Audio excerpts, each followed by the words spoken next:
Back in the olden days, you went to school, got a good job, and lived happily ever after. But now, the job market is a dumpster fire. Layoffs are constantly looming, even when the stock market is booming. And if forecasters are correct, it's only going to get worse. Careers are dead, and in this video, we're going to talk about how we got here, the real future of work, and the 3 things you need to do in order to defy the odds and succeed in a work world with narrowing stability and opportunity. Confucius said, "Choose a job you love, and you will never work a day in your life." What Confucius did not see coming was the modern corporation, which lost all of its humanity. You don't need to look far to find examples of how modern corporations prioritize profits over people. The wealth gap is growing, the middle class is disappearing, and contradictory pressures in the systems are at unprecedented levels. A few months ago, one of my clients said to me, I know this is old-fashioned, but I just want to climb the career ladder and find myself in the corner office. "I get why that sounds antiquated. With noisy open floor plans, it's more like the corner desk." But for real, I don't think the pressure to have accelerated career success has ever been as intense as it is today. Careers used to span 40 years, and career progression was paced steadily throughout. Maybe this is just my biased experience, but I remember when I was a kid in the 90s, it was very impressive if someone reached the VP level of a Fortune 500 company before the age of 50. Now, if you're not a VP by the time you're 35, what are you even doing with your life? So many of my clients have felt immense pressure to reach the executive level in their 30s. On top of that, they also feel pressure to have the right things, take the right vacations, have a regular table at Carbone and Pastis. Oh yeah, and get married and do all that life stuff. Of course this catches up with them, but we'll come back to that in a minute, because we need to talk about the fact that upward career mobility is increasingly more difficult to achieve. In addition to hiring freezes, I know several major organizations who have had promotion freezes over the past year. That means no matter how much someone deserves it, they cannot get ahead.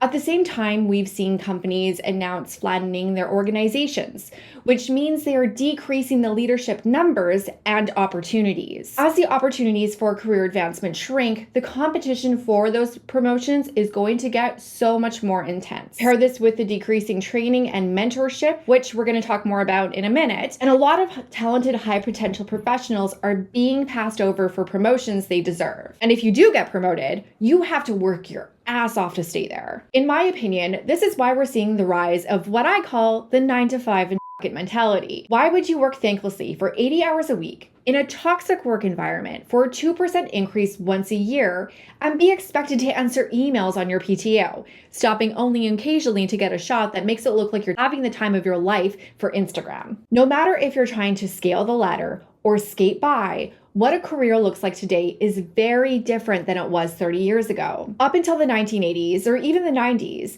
the job you accepted was the job you stayed in for a very long time. There may have been promotions. Getting laid off was a big deal. Everyone stayed until they got their golden pocket watch, at least as long as they were allowed to. Now, the average person will have 5 to 7 career changes. I'm already overachieving on this. I've had jobs in tech, banking, retail, and I even spent a summer working in a box factory. I think since the 2010s, the saying "it's not a career ladder, it's a jungle gym" has become cliche.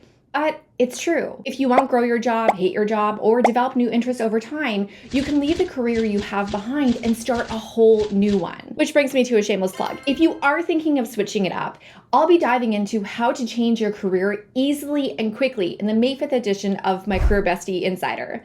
The Career Bestie Insider is my free weekly newsletter that explores workplace issues and toxic dynamics that hold you back from being wildly successful at work. I get into things in this newsletter I cannot talk about anywhere else. If you want to sign up, head over to careerbestieinsider.com. Let's get back to the demise of the traditional career and how it met its fate. Having a long-term job is as common as a flip phone nowadays. According to the Bureau of Labor and Statistics, the average tenure of American workers is 4.1 years. In sectors like tech, this is even shorter. Companies are increasingly driving this. Over the last few years, layoffs are everywhere. Even big tech companies are conducting layoffs, sometimes the very same quarter that they are announcing record profits and paying out multi-million-dollar executive bonuses. But the dwindling tenure of workers these days isn't just because we're all numbers on a spreadsheet. People are job hopping at an increasing rate, and company loyalty has the same prevalence as dial-up internet connections. Nowadays, 2 to 3 years is considered a long time in a job. The rule is up and out every 2 years. And this isn't just common career advice that you're going to find online for individuals. A growing number of organizations operate by this as well. There are companies whose performance process is built to the standard. If you're stagnant for too long, or because you want to coast in your comfy 9 to 5, you just might be on the chopping block. Even people who once considered themselves to be lifers have lost a sense of loyalty. I've spoken to a lot of long-tenured people at big tech companies over the past year, some which have survived layoffs. And when they did survive those layoffs, they were often disenfranchised by them. Another career decelerating shift has been in employee development.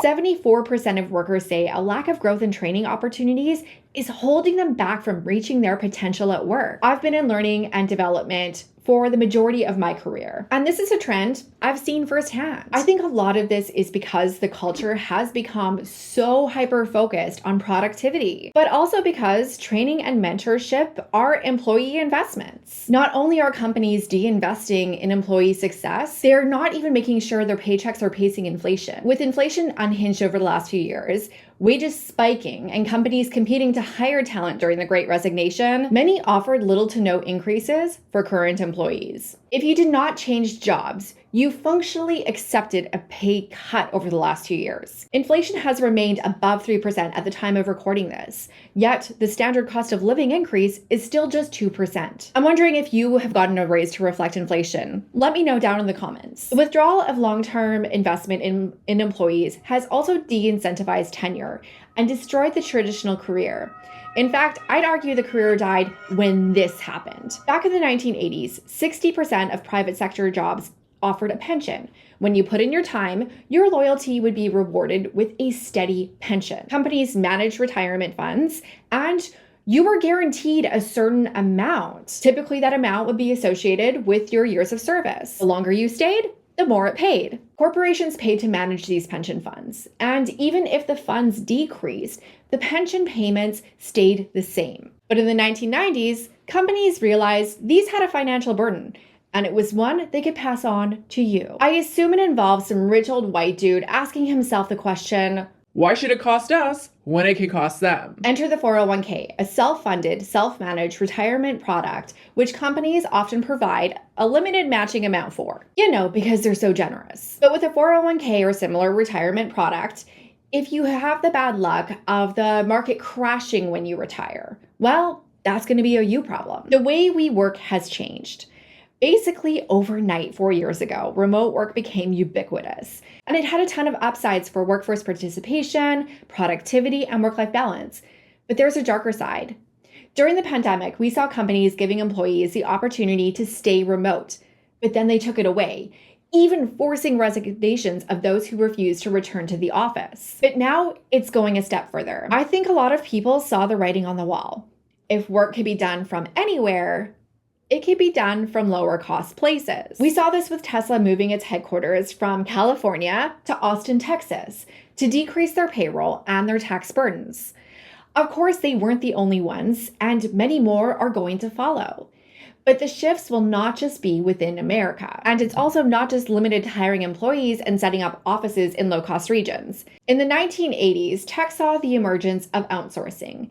And in the 1990s, it rapidly grew, even though offices were still communicating through fax machines and interoffice envelopes. Who remembers those things? Now with global talent pools and AI, both of which we're going to talk more about shortly, the global distribution of work has never been easier. Paired with an increasing trend driven by well-funded tech companies who profit by taking a rake, and by internet gurus eager to cash in on selling you a dream, there's another nail being driven into the coffin holding traditional careers. Which brings us to the future of work. I see a lot of doom and gloom headlines that are totally overblown, like AI, which we'll come back to. But no one is talking about the biggest threat to your professional and therefore financial stability right now. Earlier in this video, we discussed the diminishing returns workers receive. We don't get career growth massive pay increases, or pensions. So what do we get? Well, there is one thing, particularly in the United States: health insurance.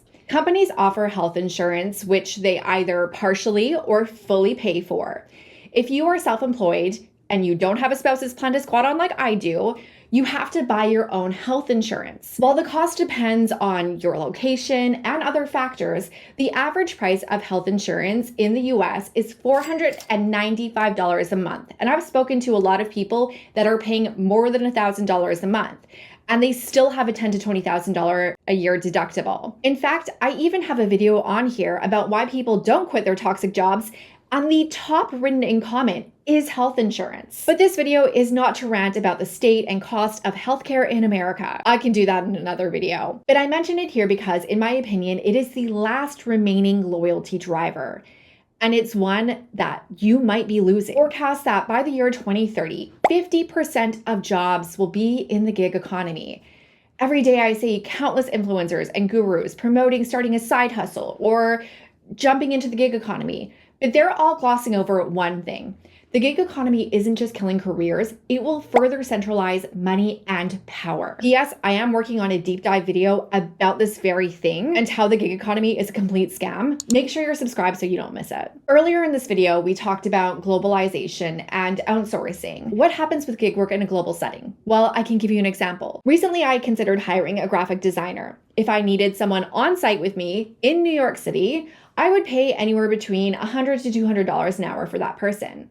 If I decided, nah, they don't need to be in New York, I just want them to be in the States, it would be about $50 to $100 an hour. But if I look internationally, the cost plummets to just a few dollars an hour. Imagine this at scale. In a global AI-augmented world, the talent pool expands. When profit-focused decisions are being made by soulless corporations, what effect do you think that's going to have on compensation? Already, anyone who has done contract or freelance work also knows it can be very feast or famine. Contracts aren't always rolling in. At the same time, when you're a freelancer or contractor, you have extra costs like healthcare, liability insurance, and many other things. There is also little to no career growth. While you can develop your skills to drive up your rate, you're not getting a lot of upward mobility. I would also anticipate that the instability of gig work will make full-time employment increasingly competitive to obtain. The very nature of these roles will shift as well, and the opportunities to advance will also decrease, especially with an increasingly externalized workforce. That is, of course, if the robots don't steal our jobs. Most people expected AI to replace assembly line workers and administrative and customer service workers. No one expected AI to come in and take creative work so quickly. But then ChatGPT hit the scene. There is no question that over the next few years, AI will dramatically change the way that we work, and some jobs may even become obsolete, which is causing a lot of fear. That and statements like, We've never had such a disruptive technology. the thing is, we have. Did you forget about that whole Industrial Revolution thing? During the Industrial Revolution, there was fear about machines taking jobs. And they did take some. But what emerged as a result was an evolved workforce. While some jobs disappeared, others emerged. In fact, the modern day corporation grew out of the Industrial Revolution. What no one seems to be talking about is just like with the rise of the Industrial Revolution and even automation, the AI revolution will change the landscape. Jobs we cannot imagine today are going to emerge and be common by the year 2035. I wish I had a crystal ball and could forecast with accuracy the possibilities AI brings, but it's malfunctioned. It's been in the shop for months. But in my opinion, AI will make the output of what we do much less important and paradoxically make the humanity of our contributions essential. Unless AI overthrows us, in which case I welcome our new machine overlords. Which brings us to the essential question I set out to answer in this video. If traditional careers are dead and career success is getting harder, how can you succeed? There are 3 simple rules to follow to increase your competitiveness, be in demand in any economy, no matter what the world throws at you, and to not just survive the future of work, but thrive in it without becoming a soulless profiteer, of course. I have advocated for this first rule for years. because it is what I attribute my own professional success to. It represents the mindset and habits I've also observed in every wildly successful person that I have met. From the earliest days of my career, I always viewed myself as a consultant running a business within a business. The way I could maintain and grow demand for my consulting service was to identify and make the fastest and highest impact that aligned with the company's goals. The thing I think most people have low awareness of is the higher ups don't always have the answers. If you can figure out something, solve a problem, or create an opportunity for yourself, you will set yourself apart and make yourself unignorable, which is probably making you wonder, how do I do that? Well, that brings us directly into the second rule, which is going to be instrumental. This is another one I have observed in everyone who has experienced career hypergrowth. There's a concept that if you want to get ahead, keep your head down and work. Maybe in the 60s and 70s, this was enough. After all, seniority stood for something. And since your career was likely to be spent at one company, it would eventually be your turn. That approach does not work today, and it certainly will not work in the future. The people who live by it will pay for it. The other day, I was thinking about my highest career growth periods, and they all had something in common. And it was so simple, but so underrated. Be committed to finding the next best practice. I've never been willing to settle for doing things the way that they have always been done. And this is something I see in others who have also been wildly successful at work. That doesn't mean everything needs to be challenged, but I'm a disruptor by nature. And leaders are the ones who forge new paths, new ideas, and create remarkable impact doing so, even when people tell them not to. Which brings me to the third rule. And while this one has always been a non-negotiable in my opinion, it will become increasingly important in your career for both your success and your stability. You have to engage in office politics.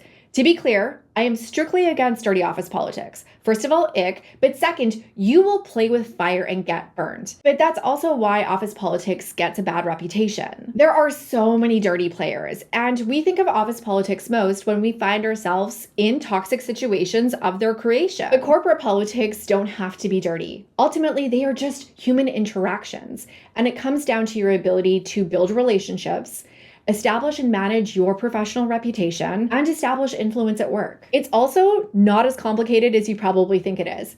In fact, I want you to go and watch this video right now to learn how to play office politics without the ick and win.